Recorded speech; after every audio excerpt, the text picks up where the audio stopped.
Hello, my name is Professor Ian Williamson, and I have the great privilege of serving as the Dean of the Paul Merage School of Business at the University of California, Irvine. Welcome to another episode of the Dean's Thought Leaders series. Today we have with us two individuals who are truly at the forefront of innovation in our community.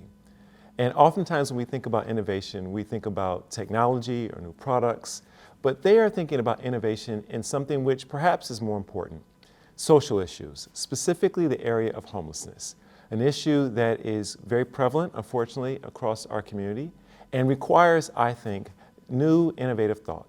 And I could not think of two individuals who were better suited to talk to us about this and also speak about how they're bringing their various different backgrounds, both in health as well in business, to bring new thought and new innovations to this space. We are very, very pleased to have with us Mr. Jack Toan and Dr. Pooja Bhalla. Jack, Pooja, thank you very much for joining us. Before we start, perhaps I'll give a little bit of background about your esteemed careers. I'll start with you, Dr. Bhalla.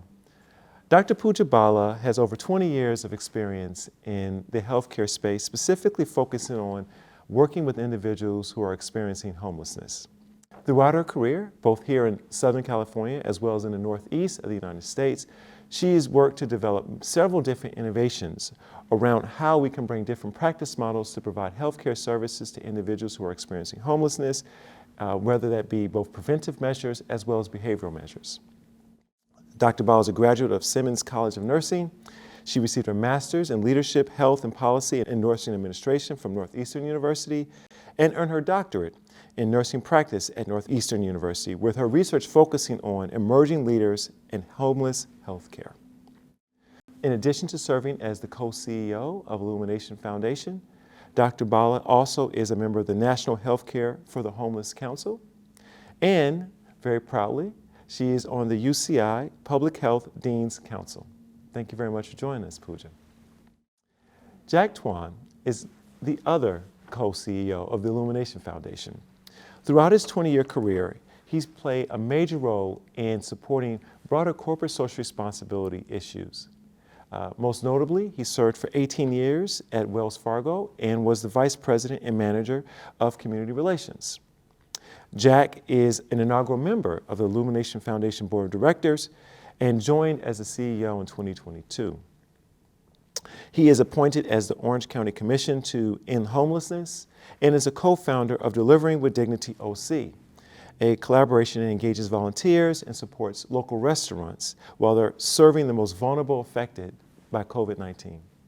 Now, I must also admit, very pleased to have Jack because Jack is an alum with his MBA from the UCI Paul Merage School of Business. Jack, thank you very much for joining us today. Thanks for having us. So, as I mentioned before, you two have, throughout your career, brought tremendous innovation to the social space in terms of thinking about the broader social issues that are impacting our community. And most notably, now you are taking your talents and thinking about this in the space around those who are experiencing homelessness. This is obviously a major issue, not just here in Southern California, but nationally. And I would love to get your thoughts as to explaining to our audience why this is important, why we need to be thinking about this and bringing new ideas to this space. And what do you see as some of the main reasons why we have the situation that we have today? Yeah, I worked in Boston for 20 plus years, and back in 1985, there were 19 cities who were given a block grant by Robert Wood Johnson Foundation to solve homelessness. And at the time, it was believed that there would be funds available to address the issue of homelessness because it would go away. And here we are today. The state of California has over 150,000 individuals experiencing homelessness. So this is a massive issue. It's a public health issue. It's a crisis level. We've all been following the news. Just this morning, driving in, I was listening, on NPR, all the stuff happening in Orange County and LA County around what we can be doing to address the homelessness issue. The numbers have increased just in Orange County. We've started to see maybe leveling of it, but that comes with what we see when we do that point in time count. So let me explain that a little bit. So every year on the third Monday, every city does a count for homeless individuals. That includes families and children, where we go out on the streets, look in the shelters to see who's experiencing homelessness, and that's called the point-in-time census. And there's a lot of data available on that. I'd encourage everyone to go back and look. So when we look at it on a national level, the numbers are increasing. On a local level, the numbers are increasing too. But we have to keep in mind it's a point-in-time count, which means because of the stigma of homelessness, we know it's been, homelessness has been criminalized over the years. There are people that are hiding. There are people that are living in cars that will never sort of come out and say, yes, I'm struggling, or I'm living on the street, or I'm, couch surfing. So the point in time is a snapshot at the number, and we can't just go by, this is a number that we're dealing with. We have to really look at the realities of what's happening today. And from a lot of research that we have done, it shows that lack of affordable housing continues to be the #1 cause of homelessness. In our country, there's over 500,000 people, that are experiencing homelessness. We also know, there are other factors like someone got sick in a family, they lost a job, and then they become homeless. There's a lot of mental health, there's a lot of substance use issues involved as well. But it's important as a society for us to really look at the institutional reasons as to why homelessness is such an issue. And time and again, we're struggling with housing. The lack of affordable housing continues to be a major reason on that. And it's really the stigma, as Pooja mentioned. I think everybody, when you say homelessness, everybody has a perspective that's stereotype, right? And you think, oh, it's only mental health and only drug use. I would argue that, at least with the substance use, it's like kind of a chicken or the egg thing. Which one came first? But really the predominant cause of homelessness is economics, as Pooja said. It's affordable housing. It's not being able to get a job that pays a living wage. I mean, if you're making minimum wage, you're going to have to work 3 jobs just to make ends meet. And that's just for housing alone. Then you got to worry about food. You got to worry about basic needs for your children. I think the other issues that affect that would include life issues like domestic violence. It could be other social isolation issues and so on. But predominantly it's economics in nature, I believe. And I think the other reason, why we need to really understand this is it's a moral issue for society. We are seeing grandmothers in their 80s that are showing up in our shelters, and we're trying to make sense of how did this happen. We've got single mothers, who have been working 3 jobs, trying to leave, relationships that were so detrimental, and trying to get through with their kids. So as a society, obviously it's a huge, huge moral issue, along with it being a financial issue for us as well. So it's important for everyone to really understand what homelessness is all about and how, as a society, we can work together to address some of this. So the Illumination Foundation, founded just over 15 years ago, has really prided itself since its start on being innovative in its approach towards how it is serving individuals who are experiencing homelessness, as well as trying to address some of the more systemic issues that are creating the issue. Can you talk to me a little bit about some of the things that you think the Illumination Foundation has brought to the space, some of the innovations that you're proud of, or things that you're thinking about going forward that you think will help address this in a much more sustainable manner? Yeah, I think one of the key things, that we have kept at the forefront is that housing is healthcare. We started off the organization, with let's try to bring light to homelessness. Let's illuminate the problem. And at the time, it was like, oh, we'll connect individuals to resources. And then we witnessed that there weren't a lot of resources for individuals, especially families experiencing homelessness. So as we tried to address this issue, disrupt the cycle of homelessness, we ended up building a system of care. And we did it organically. We tried different approaches, this entrepreneurial mindset, that came along, like, we have this problem, and how are we going to fix it? And there isn't a mainstream healthcare system that this population is going to access. There isn't a housing solution that really works for everybody in this situation. So over the years, it was important for us to bring access to healthcare services to individuals where they live.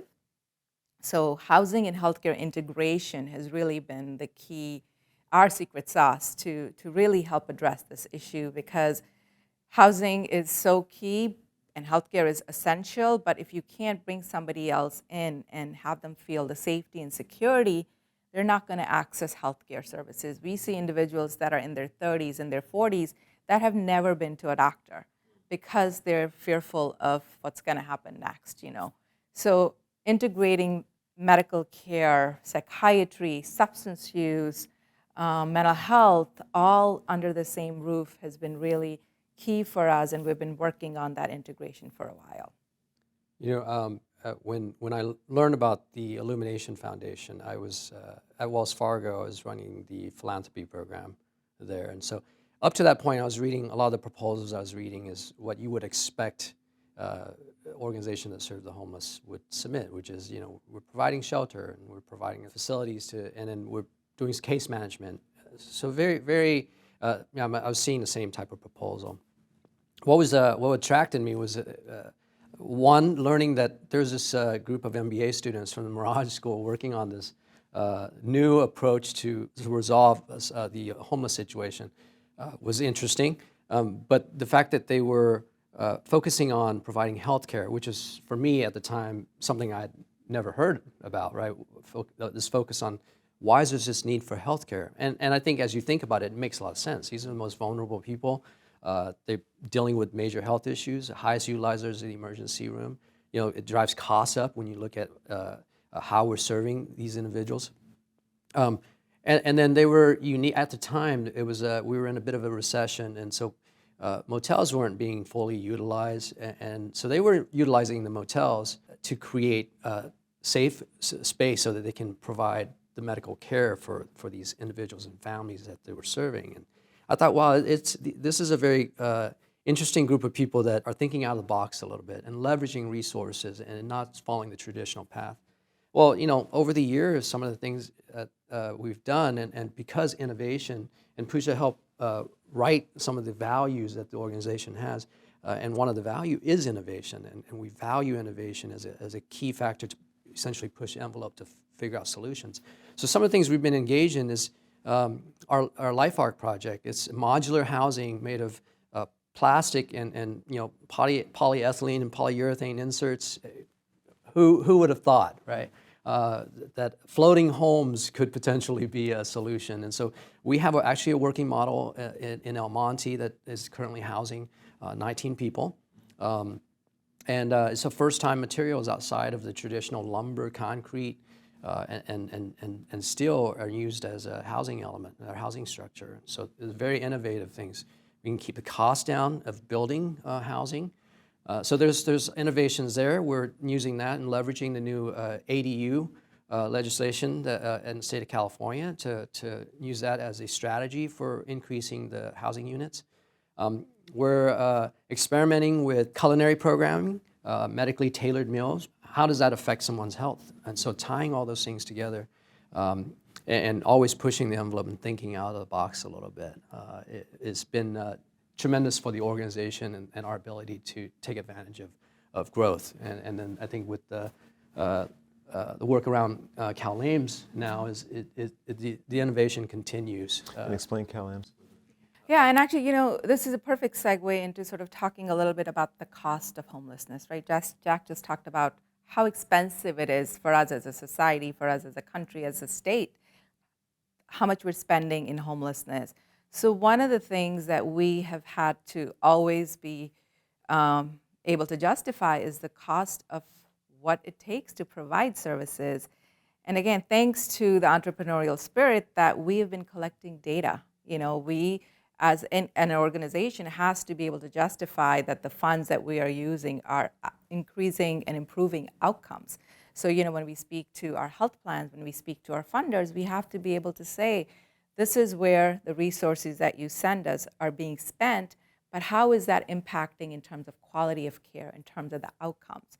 So several years ago, the Whole Person Care program came out under the state of California, under a waiver program, where Illumination Foundation was part of writing that program for recuperative care.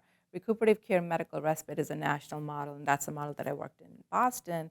But here, many, many years ago, it started off in a motel setting where the hospitals in California were discharging individuals out to the streets, and they really needed stable, programming to help address that. And Illumination Foundation started the recuperative care program, which that led the way to write the whole person care program for the state, which was a 5-year pilot program. And that program then informed the CalAIM program, which stands for California Advancing and Innovating Medi-Cal.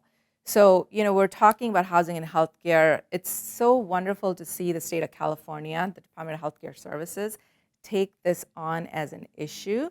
So under the new CalAIM program, there is a big focus on addressing the social determinants of health. So that's what CalAIM is all about.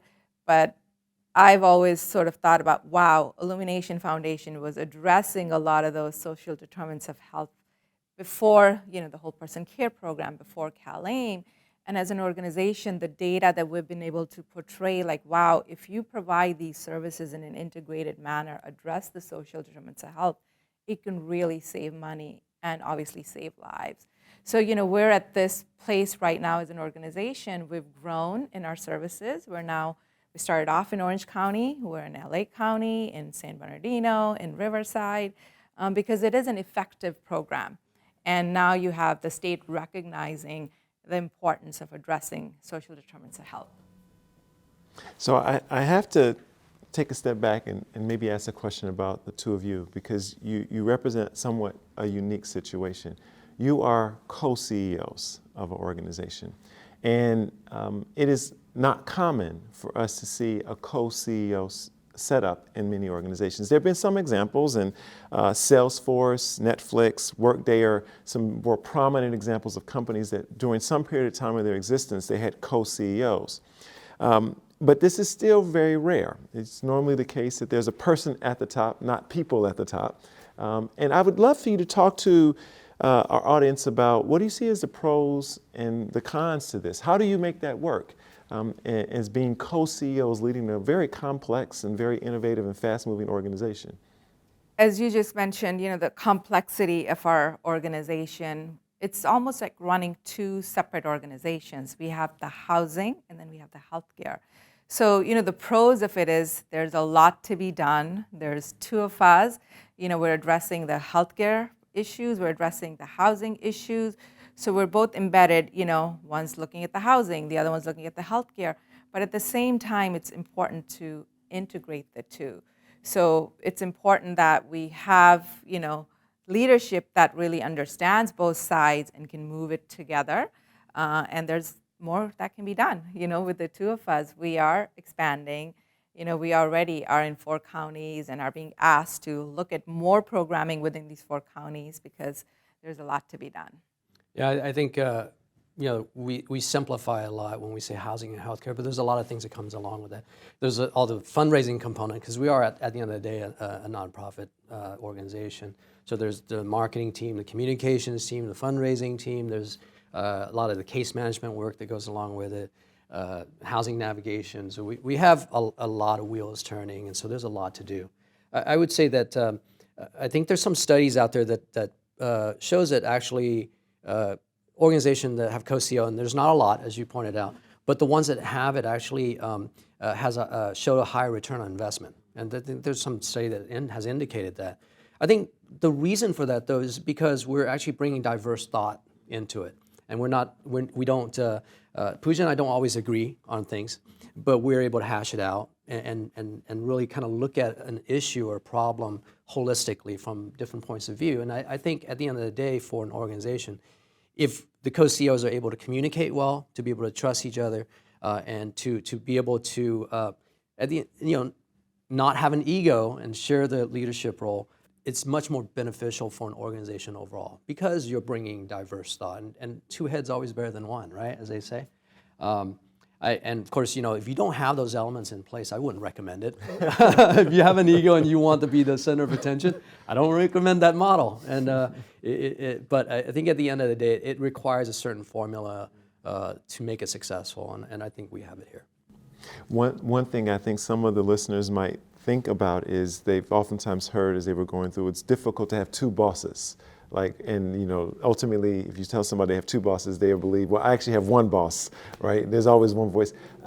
That doesn't necessarily have to be true. And so in terms of how you think about leading your teams, your internal staff, and the communication and the coordination of messaging, how do you think about that as co-CEOs? At least for me, I see it as us modeling the way. Because I think in a lot of organizations, they tell you, this is a team approach. There is no I in team, and go do it. But what the reality is that in practice is that people go and say, oh, I have this responsibility on my shoulders and I got to make sure I execute it well, instead of actually really working in teams and actually really communicating across silos. And so instead of breaking down barriers, you form silos.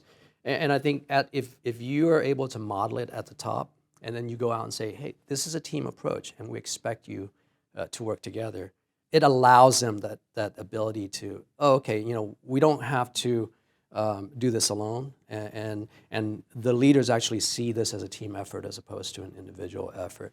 I think that increases communication. Does it slow things down sometimes? Certainly, but do you get better results? Absolutely. And at the end of the day, it's a culture issue for me, at least I think is really important, is what's the culture that you're building. You can't just say, this is a culture I want. You have to demonstrate it, and you have to practice it, and you have to be consistent with it. And for me, that's really important. Yeah, totally agree. And I think it comes down to how we are modeling on a day-to-day basis, how we operate as a team. It's a shared leadership model. And again, it comes down to we are not just doing housing. We are not just doing healthcare. We're working towards integration, and it's complicated. And if we're both moving in the same direction together, our teams are going to follow. So I think it just has been the perfect way for us to set up the organization where we're all going to move in the same direction. It is a shared leadership model. Yes, it might take a little bit more time because you have to make sure we all kind of get on the bus together. But it's been great. So the history of the organization is very interesting. One is a little bit of pride in the fact that you mentioned this started out of the idea of two individuals.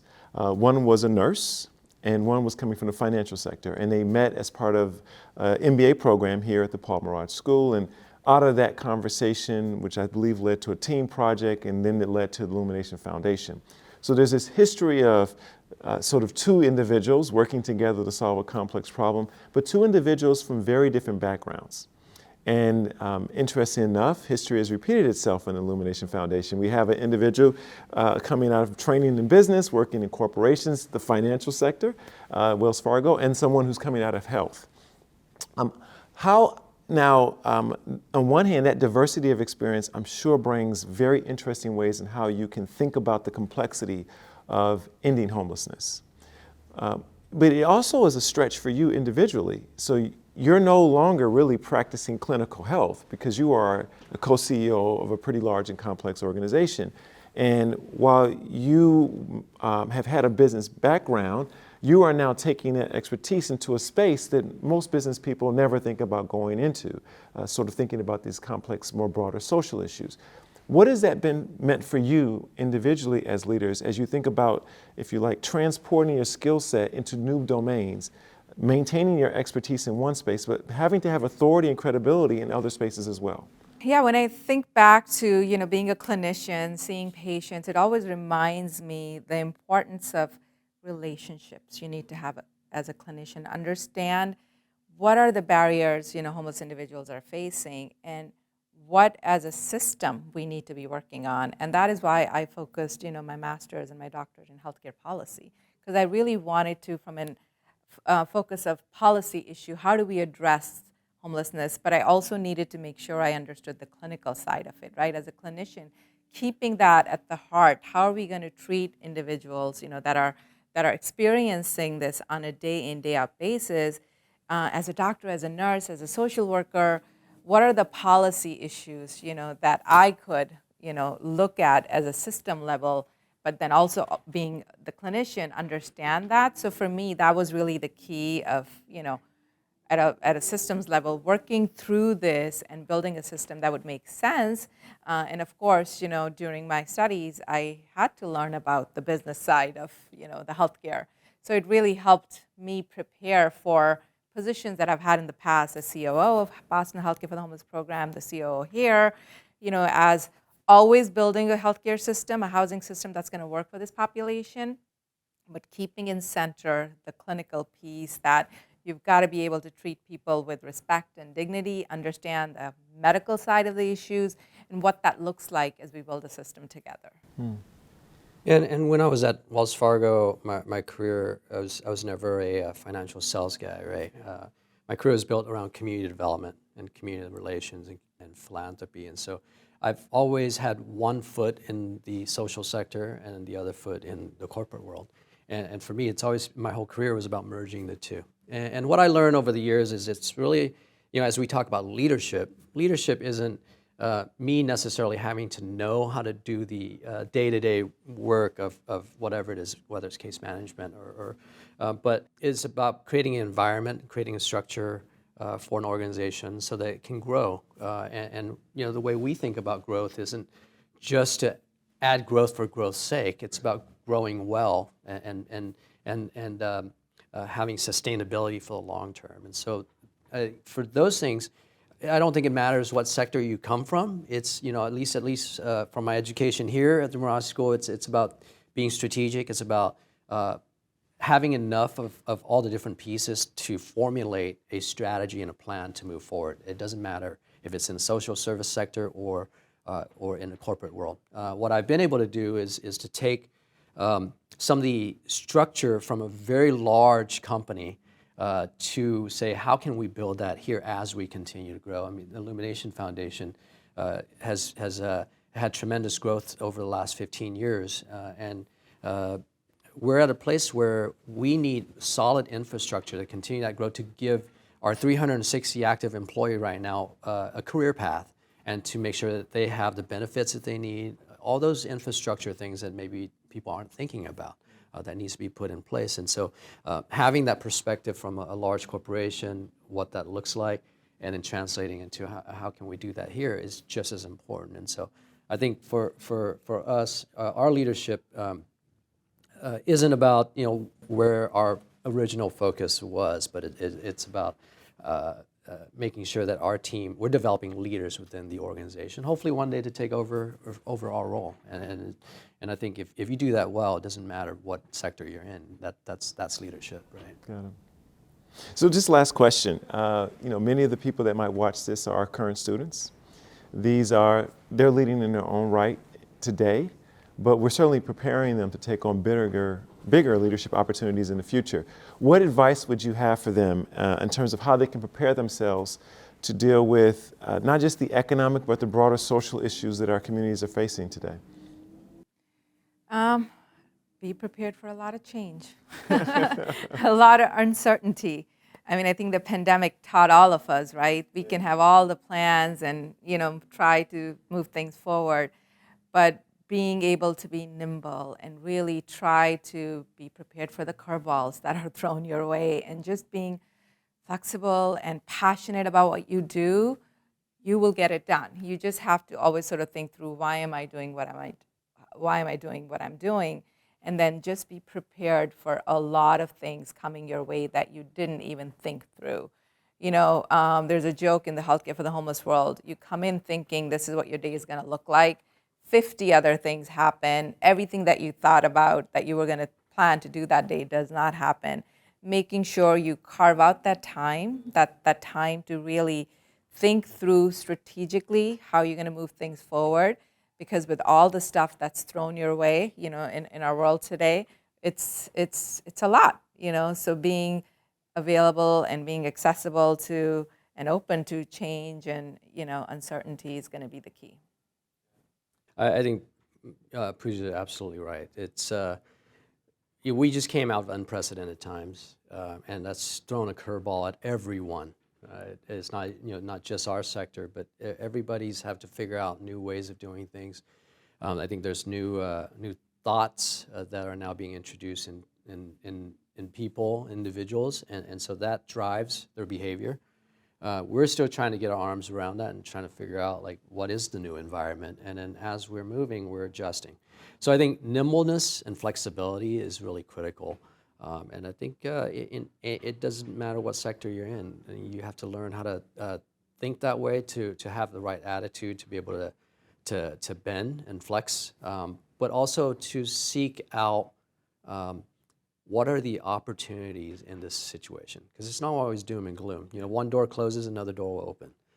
And so if you're so focused on, but this is the way it was, and now it's not, you know, we can't do things the way, well, what are the opportunities that's in front of you? And that's the way Illumination Foundation is right now, is that what are the opportunities in front of us, and we're pursuing those, and that's the opportunity that's and we're all trying to figure out the employee retention issues and all that, but in the meantime, the future is really bright for the organization because new opportunities have risen, and we're building that pathway towards those. And the only other thing I guess I'd add is, think about the value of your work that you're doing, whether it's the product, whether it's the field that you're in. We're in a society right now where everybody needs to know the value of what that product is, why it matters, and how you can justify what you're doing. Because there's a lot of questions that come up about why does your organization doesn't do this? Why does your organization do it this way? Why is it so costly? Thinking about as a leader why it matters what you're doing and what the value is of what you're doing. I think those are very wise words. So, Pooja, Jack, thank you very much for taking the time to speak with me today. Thank you very much for the leadership you're providing our community, both here locally and nationally, around something which is something we should end. I think that the goal is to eradicate this as an issue for us to focus on. And I think the work that you're doing in combining multiple forms of disciplines and skill sets really leads the way around that. Certainly it's leading the way here in California, and you're shaping how our society is thinking about this. So congratulations on the success that you've had. All the best going forward, and we certainly look forward to supporting you in every way we can. Thank you for the opportunity to be here and having this conversation, but you're on this journey with us, so yes, we're going to do this together. This is definitely the case. Thank you very much.